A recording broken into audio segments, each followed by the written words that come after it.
our slides will take it over. You can go ahead and stop sharing, Boston, if you want for now, and then just take over when it's when you're ready. You're ready here.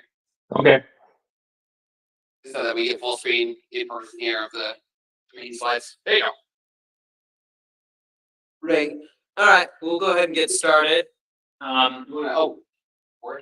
Yeah. Boston, are you okay if we record you? Yeah, that's fine. Ryan manages the YouTube channel. We get a decent amount of views on our stuff, so Our media manager. yeah, you're gonna be famous is the important thing. Ready for Almost life of a celebrity. 1,000 subscribers, 930 subscribers. Or just Go Meetup. That's Well, I mean, it's all Forge videos. All right, we're recording. We're going. Welcome to the Go Meetup, everybody. Happy to see everybody here. Coming to hang out, talk about Go, and spend some time with a bunch of nerds. We enjoy the opportunity to hang out with everyone. I don't know where my mouse go. There it is. So, reminder really quick that the mics in this room are really good. That means that if you're having a whispered conversation, there's a decent chance you'll end up on YouTube having a whispered conversation. Like the mics will, they're these big boxes, and yeah, they will zone in on you to try and make sure they're getting questions or anything. But that means if you're too loud, so just be aware of that. If you're looking for a job, I know New Year's, people are looking for new jobs. Sometimes companies are looking to post jobs. This is a good time to do that. We have the Forge Slack. Anyone's welcome to join. You can post your job requests there. There's good conversation that happens, not just about hiring, but we have fun conversations about Go and data science and ML, all sorts of good stuff there. So go check it out. It's a fun place to be. Good place to network with smart people. If you're interested in speaking, Boston's doing a great presentation today about the slog package. We are looking in particular for people who want to talk about the Go standard library. That's kind of our yearly goal. If you're interested in any particular part of the Go standard library, or if you have an interesting talk about Go in general, or even like we had a talk last month about like logic gates and building up a computer from scratch, like how to do that. So any kind of interesting topic, we pretty much take any presentation. It doesn't have to be a full hour. If you want to do like a mini lightning talk or something, just let us know. We want to make sure that you guys, as part of the community, get to present, get that experience, get that personal growth. So talk to us. We're happy to try and help you get there, make that happen. So yeah, this is a paper call link, but you don't have to use that. Reach out to me, Carson, Mariah, over the Forge Slack. If you even just post in the Go channel, we'll see it and would be more than happy to have you come and share your experience, your knowledge. With that, I'm going to turn the time over to Boston. He's going to talk about the standard library for logging or structured logging, slog. So go ahead and let you share, Boston, and you can take over. Awesome. Yeah, so we're going to talk about logging. Honestly, let's see. I am sharing. Yeah, you may need to stop sharing and reshare to get it on the main screen here.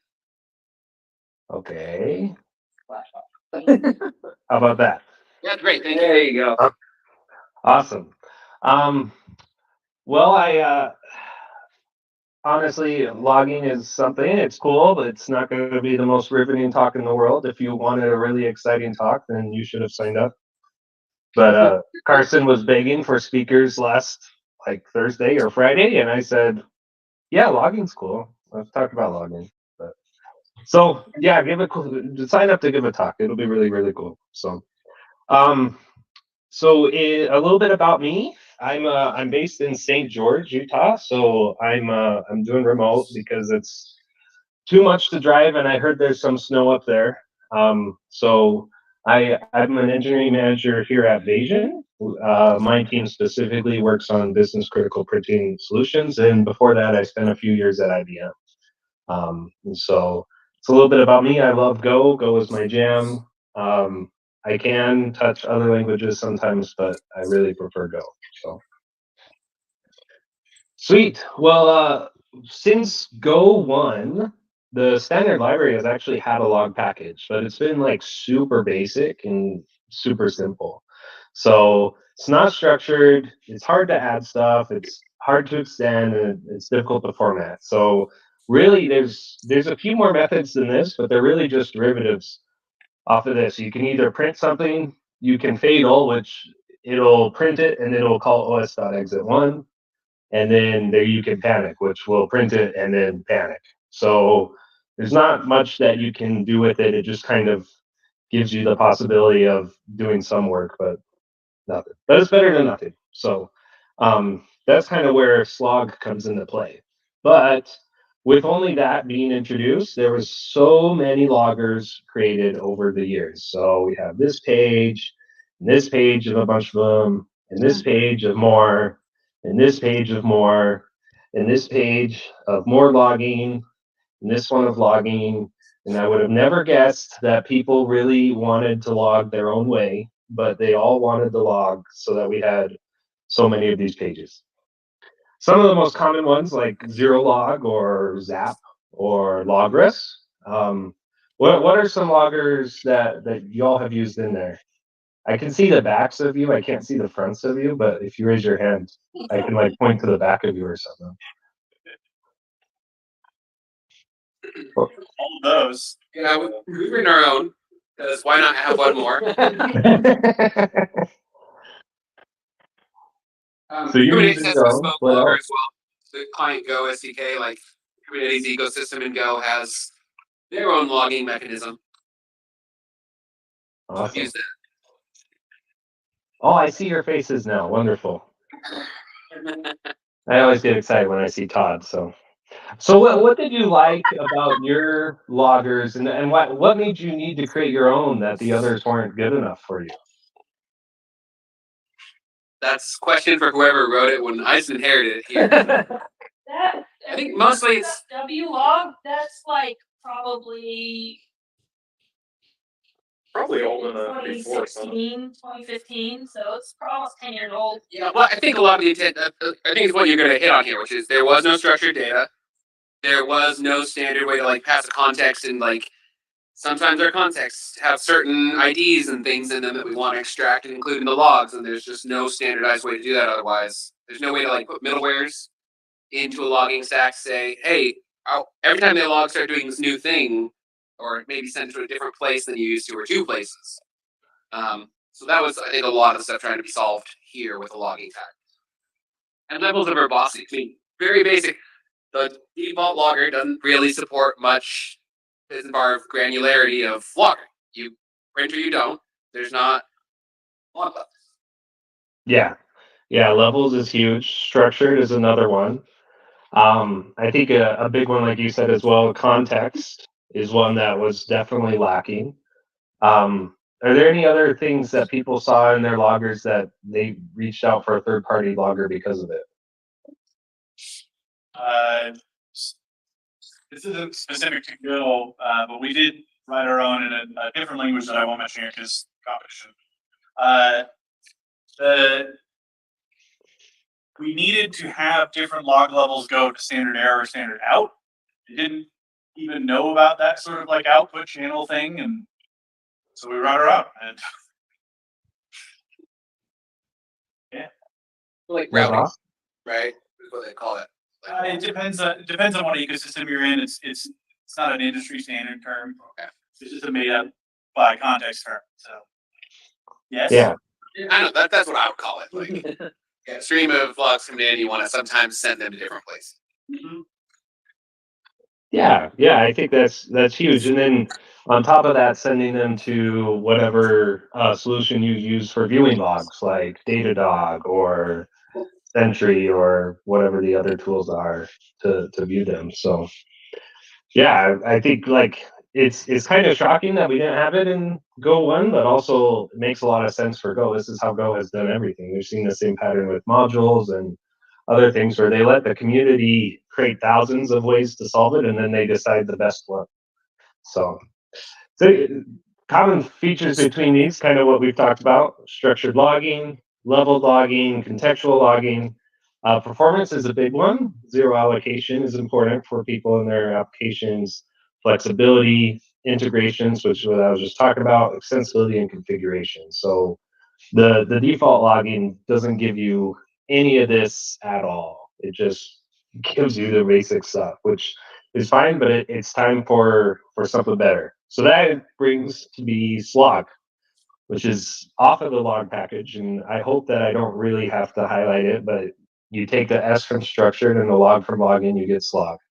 And it's really simple to use. You import logs to slog, you get logging right away. You get timing in there, you get the date, you get levels, and you get the format, which is cool. It's a big improvement over the default, the old standard one. By default, there's 4 different log levels: debug, info, warn, and error. And in the default formatter, they print right here. You'll notice I didn't get debug. I didn't have debug logging turned on, so you get levels by default, which is pretty cool. You also have lots of these. You can set that one. That's where this one is showing. So we can actually bring the debug log in there, and you can create custom levels. So in this example, I've created a trace level where we can set what the level is. They're all based on integers. You can set different levels based on where you want it to be. You give it a value, and then you set that level, and suddenly you have traces in there. So what's the common like log levels that you guys have used most of the time? Like obviously everybody uses debug, info, error. Some people use traces and warn. What's another level that like I don't know you use that's probably unique? Or are we all just basic? Basic.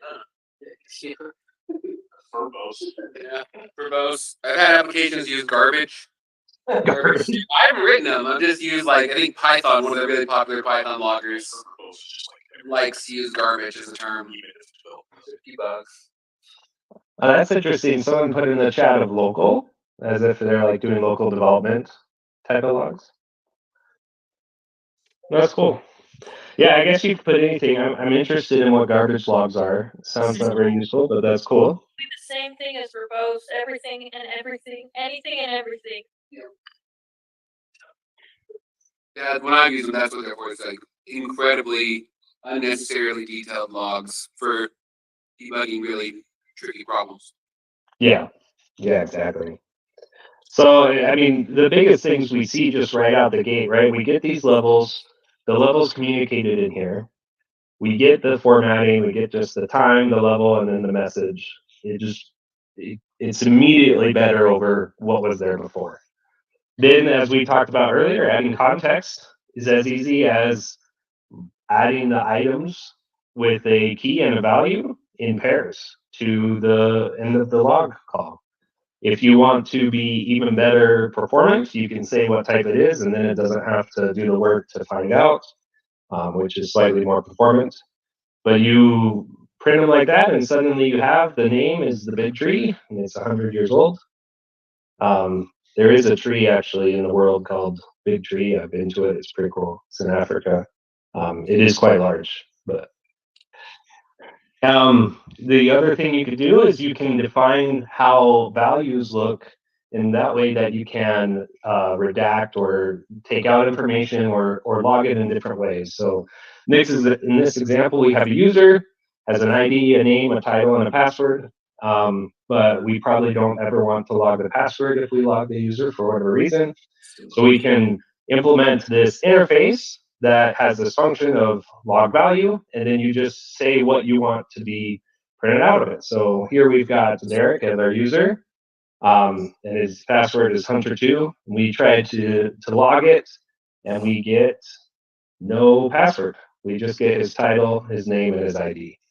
So you can prepare your things to take out that confidential information. There's even a plugin that will do a lot of that for you by trying to detect it. I think that would kind of ruin your performance, but at least you have a different way you could look into it, which is cool. What's the default if you don't define that interface? Is it just like the font standard print? Or like if I pass as an argument? Yeah, let's take a look. That's a really good question. This is what's great about Meetup is that we can just do that. So, oh, that's the tree. Where's mine about? Here it is. So if we were to take this away, and now we just have that, and we're just going to try to print it. I believe it will just try to print every item in there. So we refresh this page, so it's commented out. We run it now, so it printed it as if you were printing it just like with a normal log. So that is a great question. So, but it's super useful. You can do these, and then once you get nested items too, it prints them in a really smart way. Because you can then put another struct inside it, and it will, instead of trying to put it within this struct, it will print it by doing like user dot address dot zip or something like that. That way you can easily parse through it and like filter through it and search through it however you want. Just sweet. Smarter than the regular phone. Yeah. Sort of like recursive with this checking of the invitation. Yeah. Format is awesome. Obviously, so far we've seen the text format, which is readable and is machine readable as well, but not perfect. If we can set it to use the JSON handler, where it prints in JSON. There's a bunch of different handlers built out there. There's also pretty format ones that are really useful for local development. One thing that's been super helpful for me with slog is for local development, I'll have it use a pretty logger, but then once it's in prod, it'll go straight to JSON. That way it's easier for me to read when I'm developing locally and see things like that. So that's been a really cool part of it. The text is the default, but JSON is built in, and there's a bunch that they've built. And a number of other features that has attributes can be combined into groups, which is kind of what I showed with the log valuer, but you can also set it up so that you can do like a logger.with, and then later on in that function, you can use that return variable to then log, and it will automatically have those things. You can integrate the logger with any of your current loggers. So Logris is like the most popular one out there right now. You can integrate with Logris very easily. You don't need to pass around the logger. I've seen this in a bunch of places, or use a global variable. You just use the slog functions and they just work. And once you set up the slog logger, you can use log and it will format it as info. So it won't like do an outside thing. It'll use info as its default and stay structured in that sense, which is sweet. There's a bunch of logging middleware that's already built. You don't need to build it yourself and log syncs. And there's even linting that people have built around it to make sure that all of your log messages look exactly the same, which is cool as well. And so it's like really taking the next step. So let's see, there's a question in the chat. So with groups, it sounds like you can you log info from different structs in a single log statement? So you can go as far as you want. So if I had another struct in here, and I hope it's big enough, there we go. I could call it, or if I give another struct, and I'll call it Derek's passwords, and he'll have a bunch of passwords in here. And then we could put that in here, Derek's passwords.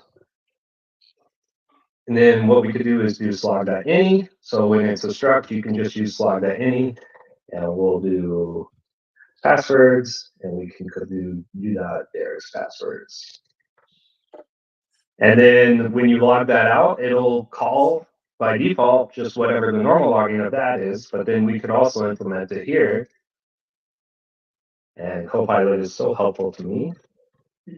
Group value, and then we could do slog.string.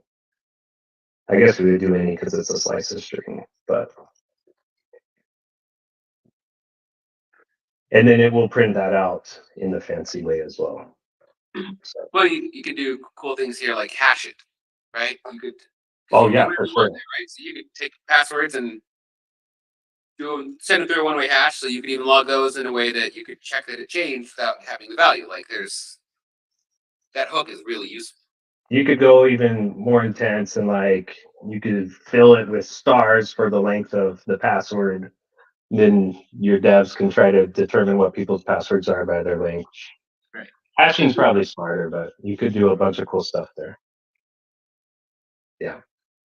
Great question. I did want to show in one of my production instances right now where I'm using the logger. So I have a lot of the similar stuff I have with a trace level log.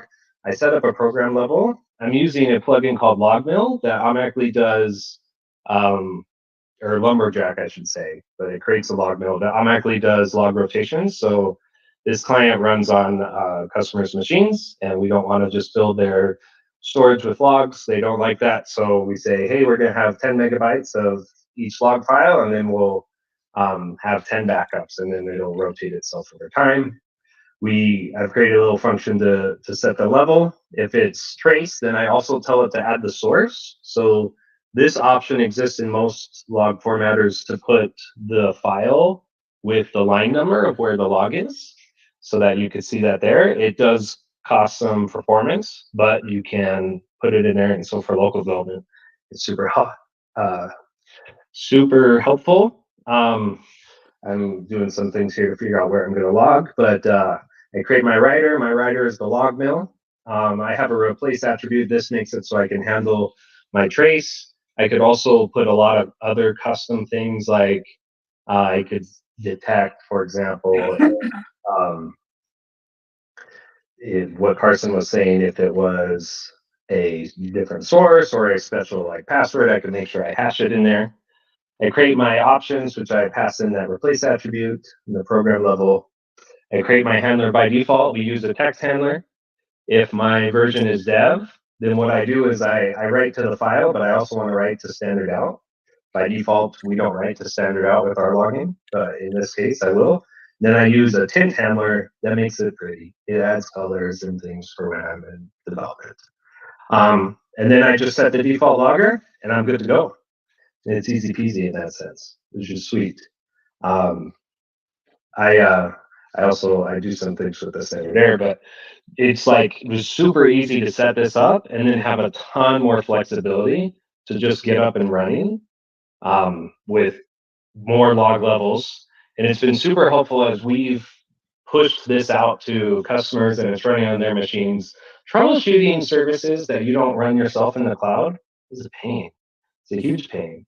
I'm sure some of you have done it. And so just being able to have them change the log level and get a bunch more information about what's happening on their system has been an absolutely incredibly helpful. So Well, it seems like the huge advantage to this too is all the libraries you got import can all be instrumented with slog instead of a number of different logging solutions that you have to figure out how to integrate yourself. If you have two things you use and you want to get the logs for both of them, like, you start mishmashing with each other. So now it's like, yeah, you instrument against that and let the caller of the library package decide how to format it, where it goes, and everyone just uses the same interface.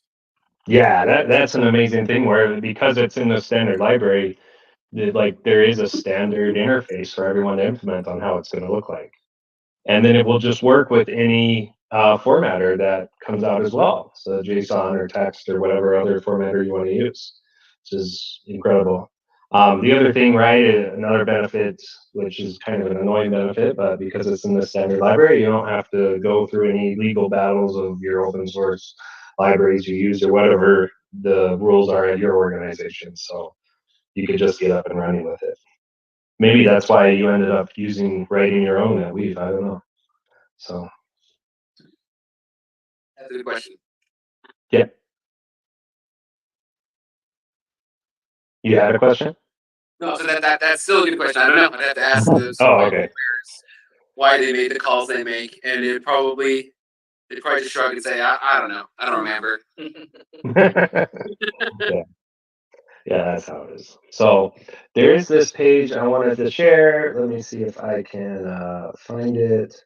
Awesome slog. There's a bunch of cool things about slog that people have built.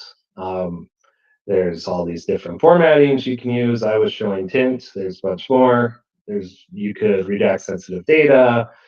One, you could attach open telemetry tracing details to logs, which is cool. Context.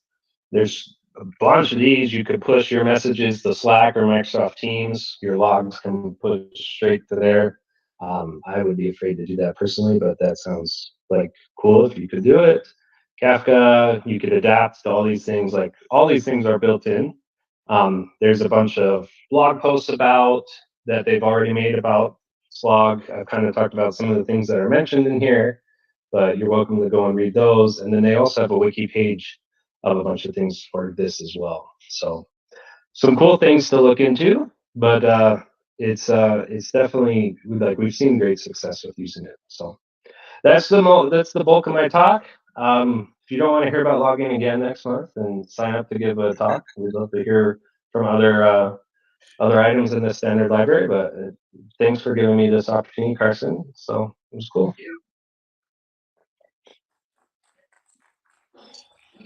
Wow, the microphone doesn't pick up clapping very well. No, that's great. Yeah, so that's perfect. I think maybe you felt like you had to stretch for a little bit more time, but like that's digestible. That's lots of useful stuff, lots like of stuff that's just built in or for like into the language we're using every day. You probably have it right there ready to use. And Yeah. and that's the whole point of the standard library series is I think every single package, even if it's you got 30 minutes and if the package comes up a little short, you want to come talk about a standard library package and it's not quite 30 minutes, throw two together, right? Like or group them in something you think makes sense because this should be useful. I think this is, no matter how senior you are, we probably all learned something from it. So thank you so much for doing that. I appreciate it. Yeah, no problem. Happy to. I think next month's is AJ. He's going to talk about actually presenting. So if you were looking at this thinking, how did Boston do this Go presentation and running code in the Barrett? Like this is one tool. I know AJ actually uses a different one. So our next meetup is gearing up to kind of get more people up here, right? Showing you if it's and you saw this one is really good. I don't know if you think AJ is going to talk about it, but Go present, which is what is shown here, is write some markdown and make some Go files and like just pull up a website and it all just renders these slots. Like it's very lightweight to go make a talk like this and put in sample code. Yeah. Especially good for the standard library. Especially great for standard library. But although the Go Playground now can pull in third-party libraries. Oh, I didn't know that. It can. So if you haven't gone to the Go Playground online, like you can put in arbitrary third-party libraries and hit play, and it will download them and allow you to use them in the playground. That's great. It used to be able to do that. So yeah, thank you again. That was awesome. One last clap here.